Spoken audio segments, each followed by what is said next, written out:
Good day. Today we're on a bit of an explore. Yesterday I decided to go for a little walk to see if I could find somewhere new to photograph. Obviously I have photographed a lot on the Isle of Skye now and been most places. So this is where it starts to get a little bit interesting and a little bit more difficult, because it's starting to get to the point where there's no articles, no pictures, no more places on the island that are famous that I've not been to. So, yesterday I came all the way up to the north of the island, drove from the east all the way around to the north, and I don't know, I just pulled down this little road, saw a sign for a footpath and decided to follow it. And you would not believe what I found. It is incredible, absolutely amazing. But I'm not going to spoil the surprise yet. So while I was on this footpath, I found lots more little signs that said path, keep going this way, some of them a bit weird. But you wait until you see what I found.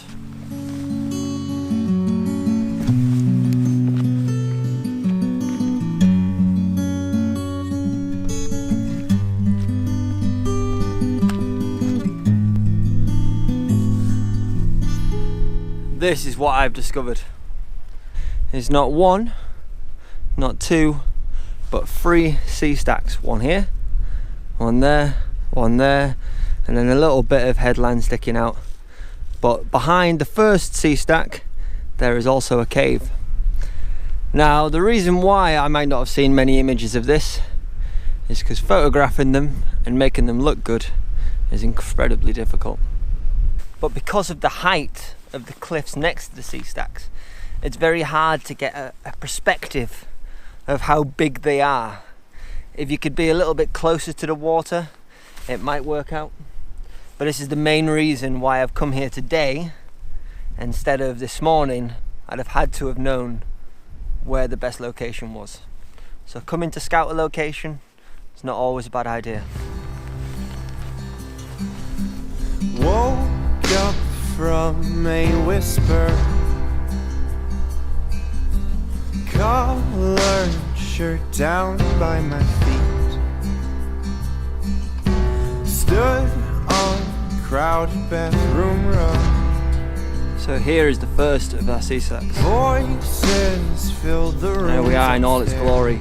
And if you look off just to the side of the sea stack, that's our little cave.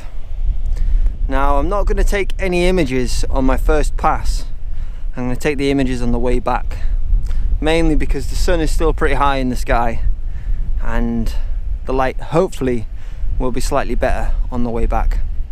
But this is number 1 with the sea cave. Stunning.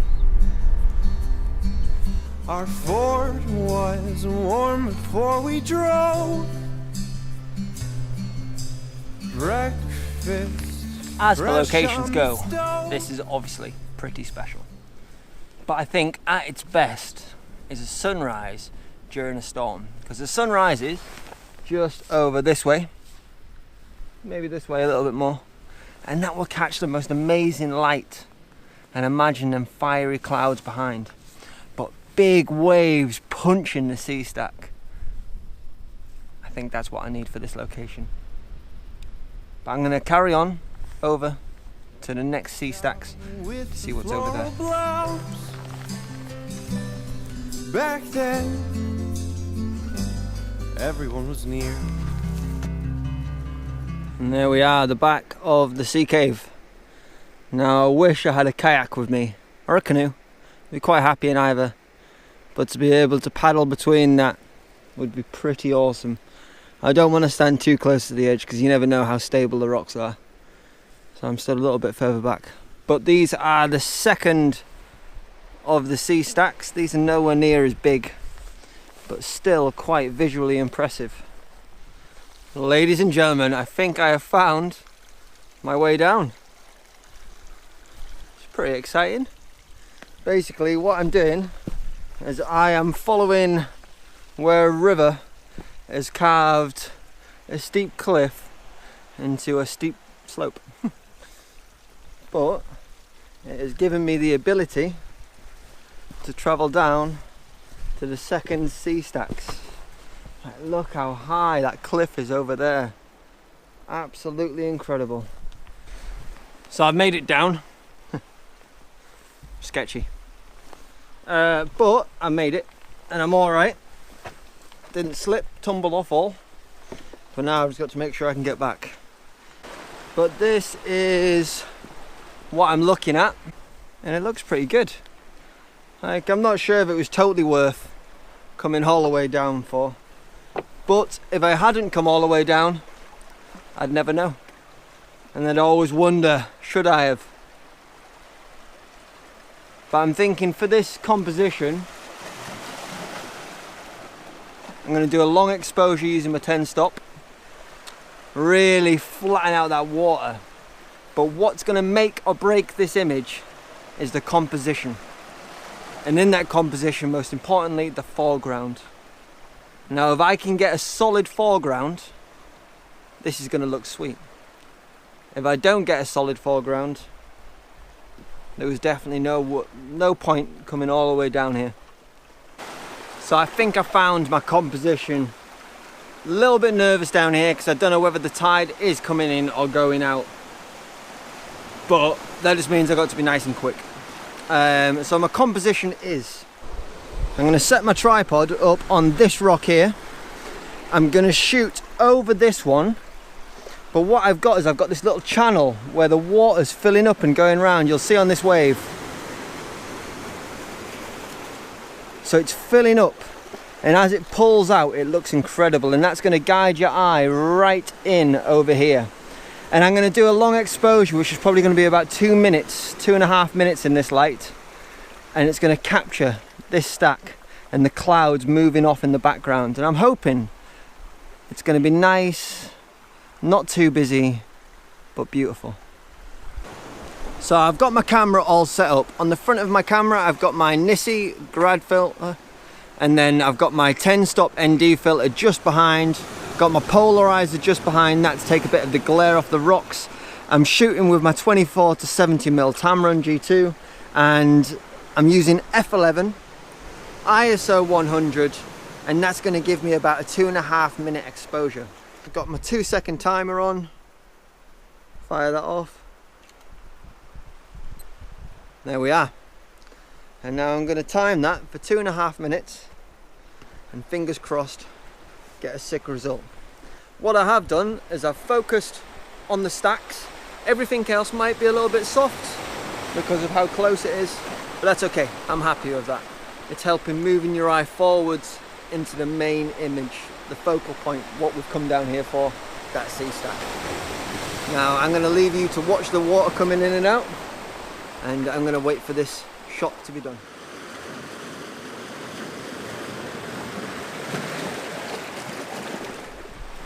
So I have to say, the first shot, which never normally happens, came out pretty perfect.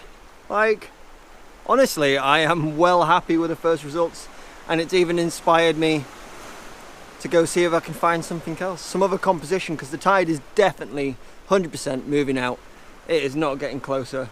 In fact, I thought that that shot would have been ruined because it's moving out so fast. But here's the first image.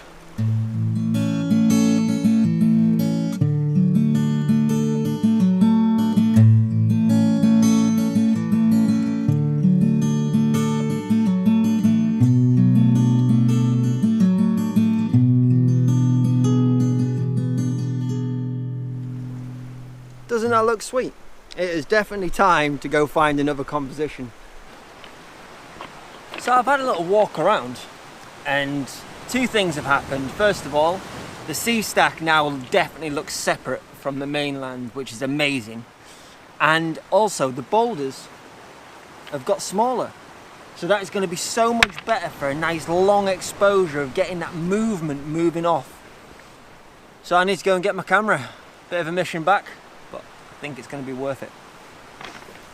But for my composition for this image, I've got this rock just here in my immediate foreground, bottom left hand corner, and that is sort of guiding your eye up into the stack just around here. And with all this interesting water, surely it's going to give it something special. But I have got a 10 stop on the front, so everything's going to be silky smooth, flattened out, and yeah, that's my idea for this one. Nice and simple, and fingers crossed it works out.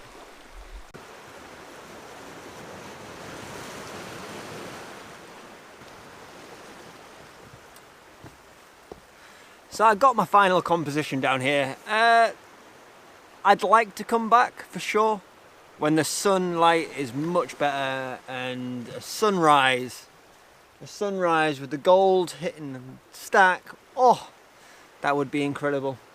But now I've got the pleasure of doing the walk back up, and I think I'm gonna call my vlog here. I think I'm gonna finish up.